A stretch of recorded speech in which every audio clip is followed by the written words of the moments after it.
This is Max Travaven, student ID 1600 3622, and this is Practical Team Sport Assignment 1. So, two sports that I've chosen is netball and football. So, the rules of netball. A minimum of 5 and a maximum of 7 people must be on the court at a time, with one of them playing centre. Teams are given benches before the game where the substitute should go along with the coach, and they may only leave the bench for a valid reason. This may be to warm up or to actually be subbed on and play. There are two types of sanctions, which are a free pass and a penalty pass. A free pass is given for a rule break of footwork, where one of the landing feet must stay grounded and act as a pivot, meaning that the player is in a position where they can't travel but only rotate. This means that they can't drag or slide the landing foot, jump while in possession, or hop on either foot. A free pass is also given for an offside, where a player goes into an area of the court which they shouldn't and is restricted to them. Also, a goal scored when the ball is thrown completely through the ring by the goal shooter or goal attack, but cannot be done by any other player, and goals can't be scored from outside of the goal circle. The goal shooter and goal attack must also shoot within 3 seconds. If a player causes the goal post to move during a shot, and then it will be a penalty pass to the opposition. Substitutions are unlimited. Fouls include punching, kicking, or striking a player with any part of their body, tripping or pushing a player, and causing a player in the air to fall by moving into the path of that player. A breach of this rule will result in a penalty pass. The umpire is the one who gives the fouls, and there is a reserve umpire for when the umpire can't carry on. So the regulations. The equipment that is needed are goals and the netballs themselves, as well as the netball kit and obviously appropriate footwear to wear on the turf. The surface, it should be wooden, but it can be another material which is safe to play on. This is usually in an area like a sports hall, which is indoors, although it can be outside as well. The playing area size of a netball court is 100 feet by 50 feet, the goal lines being 50 feet and the sidelines being 100 feet. So it's 100 feet in length and 50 feet in width.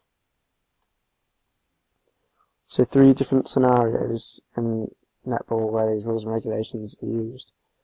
A player is in an illegal position. This would result in the opposing team receiving a free pass. It is important that this happens, because if it didn't, and then the players could all run around anywhere, meaning that there would be less balance in the game. A player makes an illegal challenge. In a game, the opposition will receive a free pass. It is important that this is a rule because it helps keep the players safe. Without this rule, players could take each other out, which will result in many injuries, and also there would be no chance to display skills, as you may get fouled. Footwork rule. This would result in a free pass. It is important that this is a rule because otherwise players could just travel the whole playing area with the ball in their hands.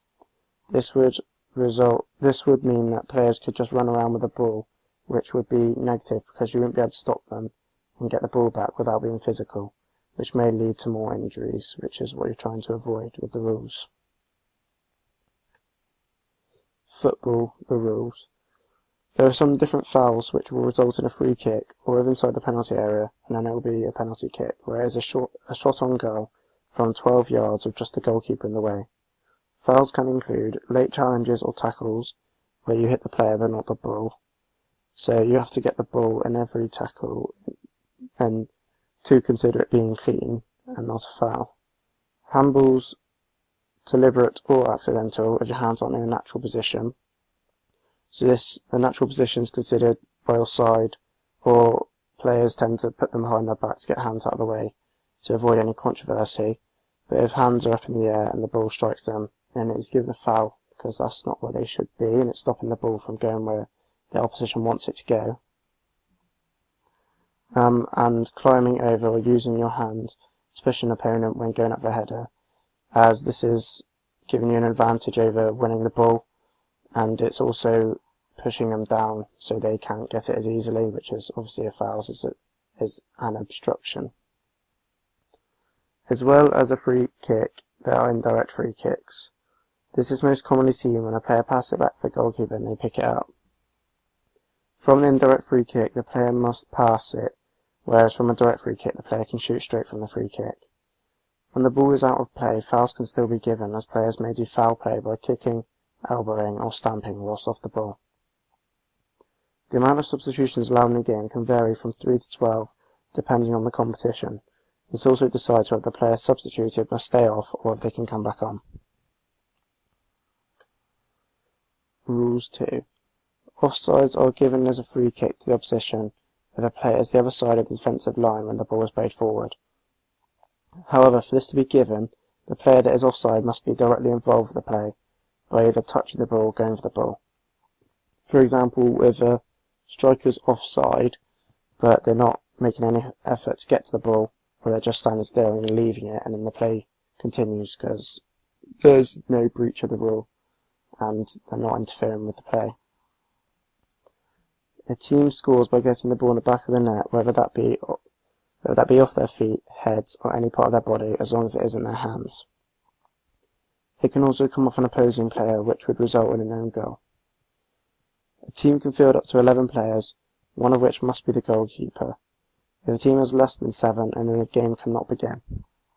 The number of players can be reduced during the game, as they can receive red cards, which dismisses them immediately from the rest of the game. This happens when a player receives 2 yellow cards for fouls, dissent, or unsporting behaviour, and when they receive a straight red card for a more severe foul which endangers the player or violent conduct. This violent conduct can be anything of using heads to injure other players, like headbutting or elbows or stamping on players.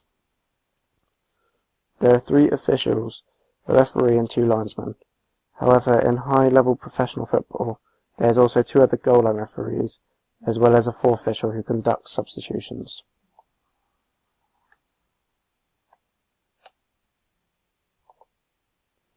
Regulations. Equipment. The equipment needed in football is 2 goals, a football, a team kit, shin pads, corner flags, and football boots. The surface tends to be a grass football pitch, but it can also be artificial grass like a 4G AstroTurf, and there are also some indoor surfaces which require trainers. The playing area size of a football pitch has to have a width between 45 metres to 90 metres, and a length between 90 metres to 120 metres. 3 different scenarios. The player is offside. This will result in a free kick to the opposition if the player interferes with the play. It is important that this is a rule because otherwise players could hang around near the opposition goal, meaning that a long ball will give them a higher chance of scoring. This would mean that the defence would have to be closer to their goal, meaning the game would be too open and it would have no structure. Also, players would have to be running more to be able to get into those spaces, and the fitness would be too ridiculous. A player passes back to the goalkeeper and he picks it up. This will result in an indirect free kick to the opposition. It is important this is a rule because otherwise it may be unfair to the opposition. For example, if a team is winning by 1 goal, and in the final minutes of the game they may just keep passing it back to the goalkeeper to pick it up, as you can't get the ball from the goalkeeper's hands, meaning that they wouldn't be able to get the ball and score. The player makes a dangerous tackle. This would result in a foul and may result in a red card. It is important that this happens because if a player has done it once, and then it is likely that they may do it again, meaning that they should be dismissed in order to prevent future risk to opposing players in the game.